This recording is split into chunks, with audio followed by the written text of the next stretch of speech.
Welcome, friends. So, in this part, we shall discuss Y parameters or admittance parameter.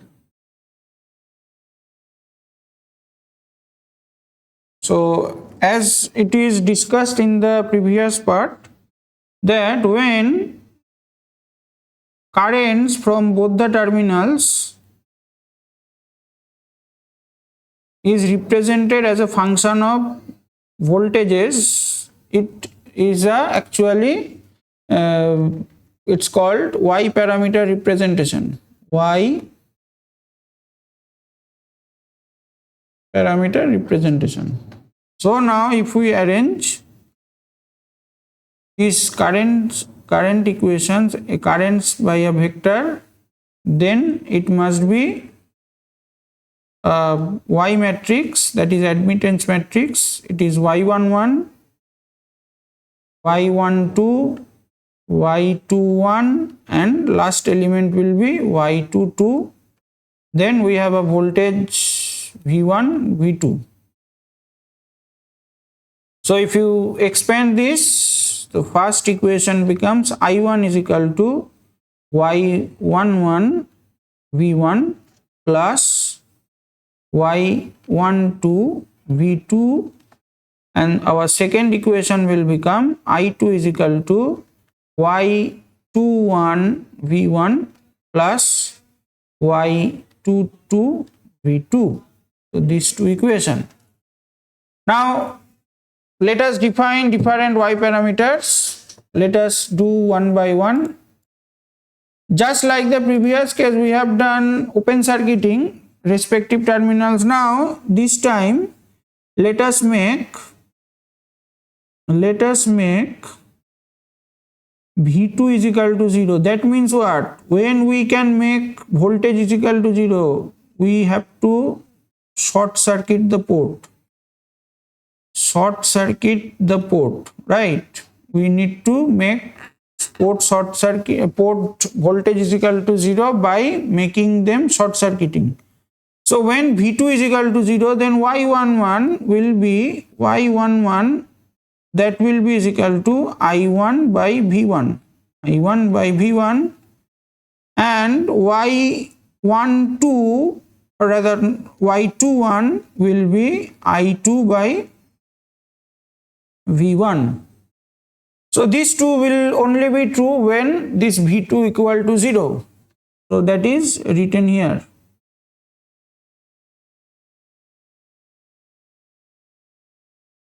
Let us make V1 is equal to 0 now. Again by making short circuiting the input terminal. So if we make V1 is equal to 0, so from these two equations, so Y12 will be is equal to I1 by V2, and Y22 will be I2 by V2.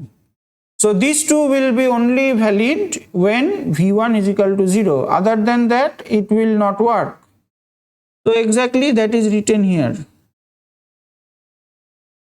So if you go through the nomenclature, just like the previous logic, I1 by V1, it is called driving input. Now this time it should be admittance, because it is the dimension of all the dimension of current by voltage, so it must have some unit mho. Okay, all should have a unit of mho or Siemens. Now similarly Y22 will be driving output admittance, right? Now I2 by V1, so you see it will be a forward direction. Signal is moving to forward direction, because in the numerator we have output, in the denominator we have an input. Transfer, because it involves both the symbols or both the ports, and of course it is an admittance, that is why it is called forward transfer admittance. And Y12 will be reverse transfer admittance. Why reverse? Because signal is flowing in the backward direction. That is why it is called reverse. Now let us quickly see some salient features of this admittance parameter. Now first of all, since we are making short circuiting, that is why it is called short circuit parameter. It is called short circuit parameter. That is a very important observation. All units should be in mho. Now what are the applications? Now in the electrical engineering, when we analyze the load flow or power flow study, we use this parameter. So from one point to another point, how much power is transferring? It is P plus JQ. So to conduct this study, we require admittance parameter very effectively, right? So that is the application of very good application of this admittance parameter. Now it is a equivalent circuit. So how it can be drawn? Let us quickly write down the equations again. I1 is equal to Y11 V1 plus Y12 V2. So this part, it is already explained in the previous section, this part V2. So some input quantity I1 is dependent on some output voltage, so that is why it is represented by this dependent source. That current is, this magnitude is current. So this current magnitude is dependent on the voltage of the output port, that is why it is written Y1 to V2. Now another part of that current I1, it is Y11 V1, that means some admittance is connected there. So this current must be Y11 into V1, because input port has a voltage V1, and it injects some current I1. So after reaching this node, it is getting two paths. So one path is through Y11, which is Y11 V1, and another path is through this, which is actually the current source Y12 V2. It is a dependent current source. In the same way, we can extend this analysis for the output port as well. I2 will be is equal to Y22 V2 plus Y21 V1. So this part, again, it is a dependent source. Again, this is a dependent source because output current is dependent on some input voltage. So that is why it is represented by a dependent source. And this part, that current, some part of that I2 should flow through this admittance Y22. Okay, so that is the equivalent circuit of Y parameter representation is represented in figure 5. Now we shall see some similar observation what we have done in case of a Z parameter. First of all, if we encounter some network which resembles like a pi network, which resembles like a pi network, which looks like a pi network, and all the elements are in ohm, sorry, not in ohm, all the elements are in mho, that means ohm inverse, then the equivalent Y parameter, you don't have to deduce anything, you can directly write this formula, or you can directly use this result. What is Y11? Y11 is equal to Y1 plus Y3. What is Y22? It is Y2 plus Y3.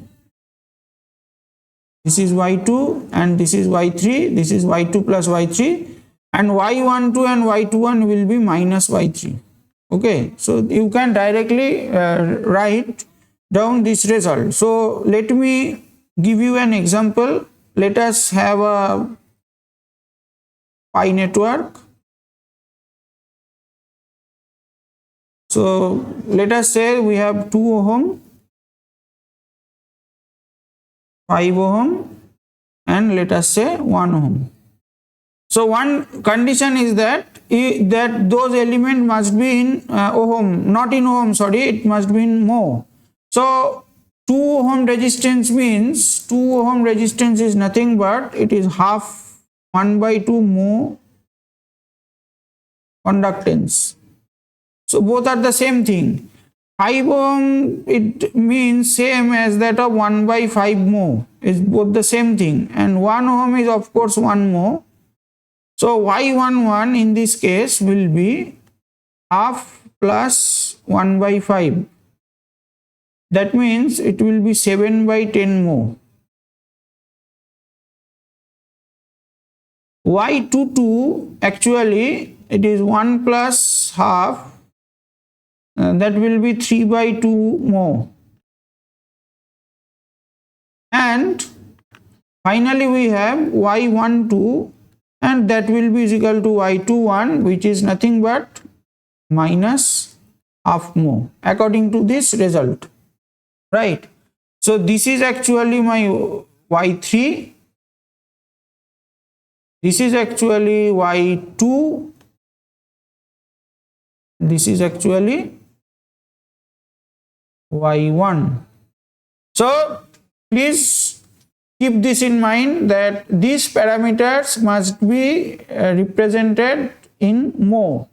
Otherwise, you have to convert this from ohm to mho, then you apply this result, apply this rule.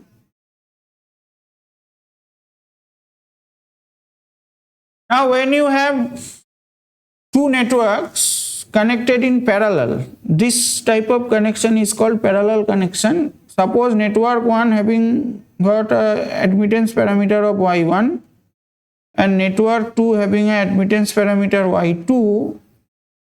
So if you represent these two networks by an equivalent network and its equivalent representation is this, so the equivalent Y parameter will be Y1 plus Y2. What is Y1 and Y2? They are the admittance parameter of network 1 and 2 respectively.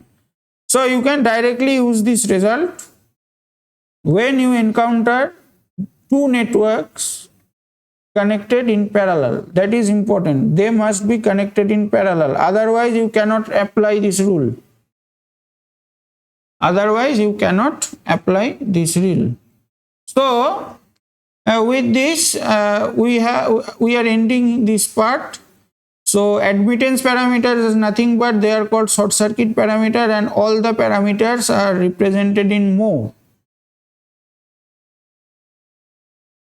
And we have also seen some very important information to solve problems very effectively, just like we have seen in case of impedance parameter. We shall shortly apply those rules to solve some problems. Okay, so let us end this part here. From the next part we shall discuss the definition of two more elements or two more parameters, transmission parameters and hybrid parameters. Thank you.